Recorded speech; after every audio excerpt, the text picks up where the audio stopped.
오늘은 이직할 때 희망연봉에 대해서 알아보겠습니다. 경력직 이력서를 작성할 때 현재 연봉과 희망연봉을 적게 되어 있습니다. 현재 연봉은 있는 그대로 적으면 되는데 희망연봉은 얼마로 적으면 될까요?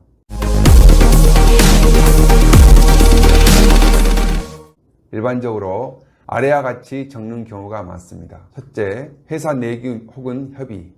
둘째, 현재 연봉과 비슷한 수준이거나 현재 연봉보다 10% 이내에서 인상된 금액. 셋째, 베팅하듯이 많은 금액을 적는 경우입니다. 희망연봉이 채용 회사에서 지급하고자 하는 연봉 금액과 너무 차이가 나면 서류 심사에서 바로 탈락하게 되어 면접 기회도 얻지 못하게 되므로 희망연봉을 합리적인 수준으로 적는 것은 매우 중요합니다. 희망연봉을 적기 전에 먼저 회사마다 연봉 구조가 다르기 때문에 현재 직장과 이직하려고 하는 직장 간의 연봉 체계를 먼저 이해하는 것이 중요합니다. 기업마다 다른 몇 가지 사례를 소개해 드리겠습니다. 첫 번째 사례입니다. 급여를 기준연봉과 성과급으로 나누어서 지급되지 않고 기준연봉이 총연봉인 기업입니다. 성과급 제도가 아예 없는 경우입니다. 그래서 연봉 인상 시기에 성과가 높은 사람과 낮은 사람의 연봉 인상 폭을 다르게 하여 인상하는 경우입니다. 두 번째 사례입니다. 급여를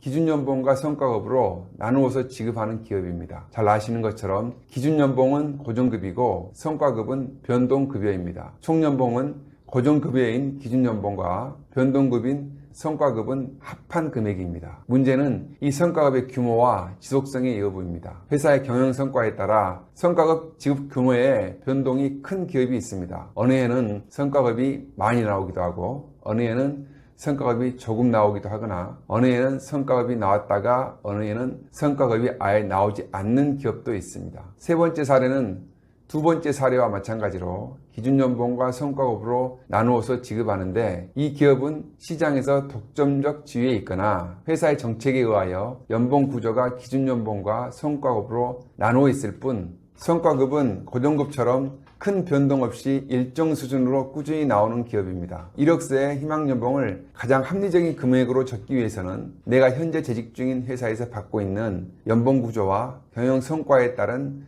성과급 지급 여부를 먼저 이해하는 것이 중요합니다. 기준연봉으로만 이루어져 있는지, 기준연봉과 성과급으로 이루어져 있는지, 성과급이 매년 큰 변동 없이 꾸준히 지급되는지 파악해 보는 것이 중요합니다. 사람들은 자기의 연봉이 얼마냐고 물으면 받는 총연봉을 자기의 연봉이라고 합니다. 그런데 새로운 회사로 이직을 하게 되면 연봉 계약을 새롭게 하게 되는데 이때 계약하는 연봉 금액은 기준연봉, 즉 베이스 샐러리 금액으로 사인을 하게 됩니다. 물론 성과급은 회사의 경영 성과에 따라 지급된다고 설명을 하며 예년의 성과급의 지급 정도를 설명해 주기도 합니다. 따라서 이력서에 표기하는 희망연봉은 기준연봉, 즉 계약연봉을 기준으로 작성하여야 합니다. 그러면 희망연봉을 얼마로 적으면 좋을까요?